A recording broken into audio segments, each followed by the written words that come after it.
কড়াইতে তেল বসিয়ে দিয়েছি, কারণ চিকেনটা আমি ভেজে নেবো। কড়াইটা নরম হয়ে এক এক করে চিকেনটা ছেড়ে দেবো।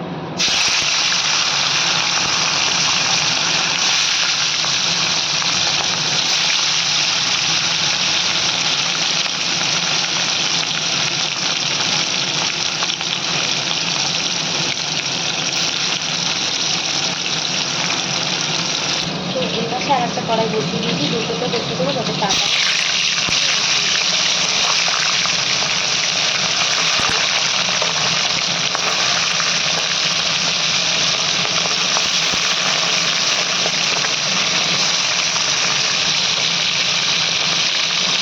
সুন্দর লাল লাল করে ভেজে নিতে হবে। কত সুন্দর লাগবে দেখতে।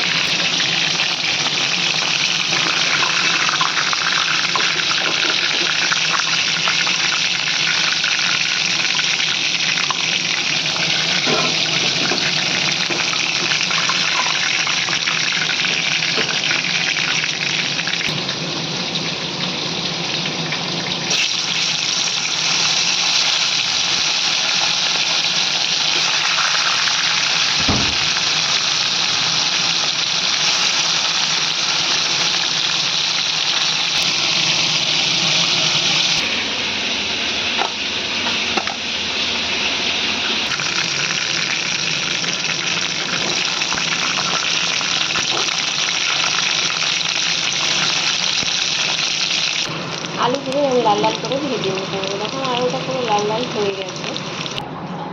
ফোড়নে দিয়ে দেবো আমি 4-5টা গোটা এলাচ, লবঙ্গ আর দারচিনি।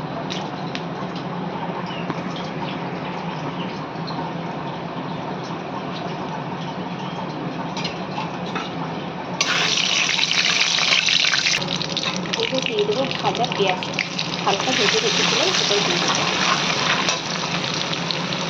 এবার দিয়ে দেবো রসুন বাটাটা।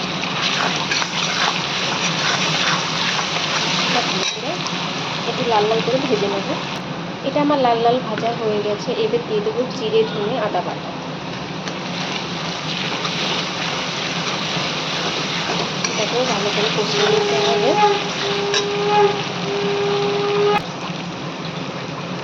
দিয়ে দেবো লাল লঙ্কার গুঁড়ো।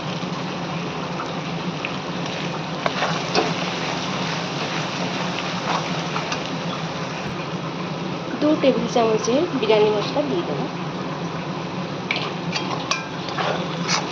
দেখো আমার মশলাটা পুরোপুরি কষানো হয়ে গেছে। এবার ভাজা চিকেনগুলো আমি দিয়ে দেবো। এটাকে আমি ঢেকে 10 থেকে 15 মিনিট কষিয়ে নেব। দিয়ে দেবো 2 টেবিল চামচ টক দই।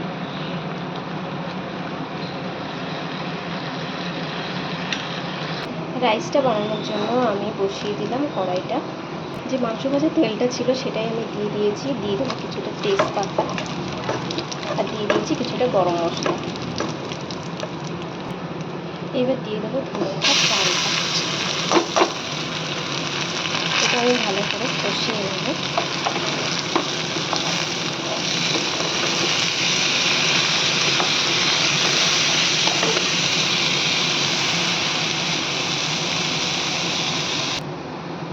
দিয়ে দেবো একটু বিরিয়ানি মশলা। এখানে আমার চিকেনটা দেখো পুরোপুরি রেডি হয়ে গেছে। এখানে আমি কমপ্লিট করে রেখে দিলাম চিকেনটা। এবার দিয়ে দেবো একটু হালকা মিষ্টি। এখানে চালটাও আমার অনেকটা দেখো কষানো হয়ে গেছে, ভাজা ভাজা হয়ে গেছে চালটা।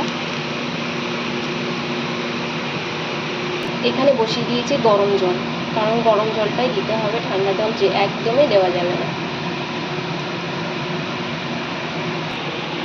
চালটা পুরোপুরি কষানো হয়ে গেছে, আমার জল গরমটাও হয়ে গেছে। এবার দিয়ে দেবো পরিমাণ মতো জল।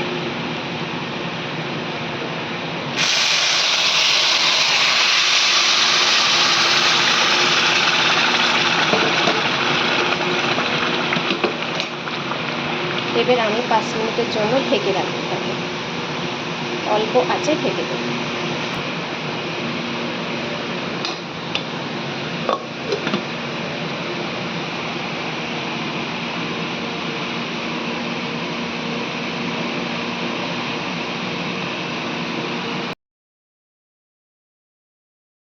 আমার হাফ পজিশন হয়ে গেছে।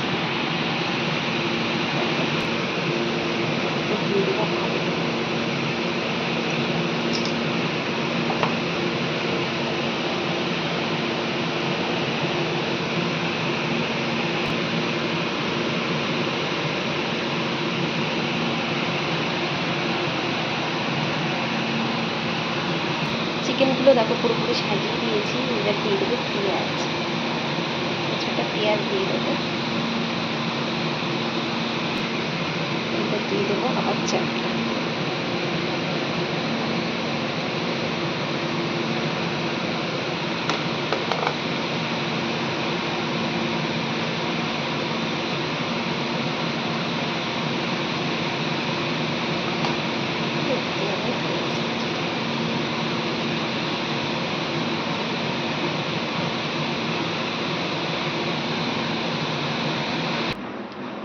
এবার আমি দিয়ে দেব হালকা পরিমাণে কেওড়া জল আর দিয়ে দেব গোলাপ জল।